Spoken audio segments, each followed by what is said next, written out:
വൈറ്റിലാരൂർ ദേശീയപാതയിൽ കണ്ണാടിക്കാടുണ്ടായ വാഹനാപകടത്തിൽ 3 പേർക്ക് പരിക്കേറ്റു. 4 വാഹനങ്ങളാണ് കൂട്ടിയിടിച്ചത്. ഗതാഗതക്കുരുക്ക് മൂലം യാത്രക്കാർ ദുരിതത്തിലായി.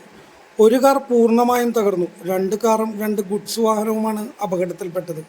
അരൂർ ഭാഗത്തേക്ക് പോകുകയായിരുന്ന ചരക്ക് വാഹനമായ എയ്സ് കണ്ണാടിക്കാട് പാലം ഇറങ്ങുന്നതിനിടെ നിയന്ത്രണം വിട്ട് മീഡിയൻ മറികടന്ന് പടിഞ്ഞാറ് ദിശയിലേക്ക് കയറുകയായിരുന്നു.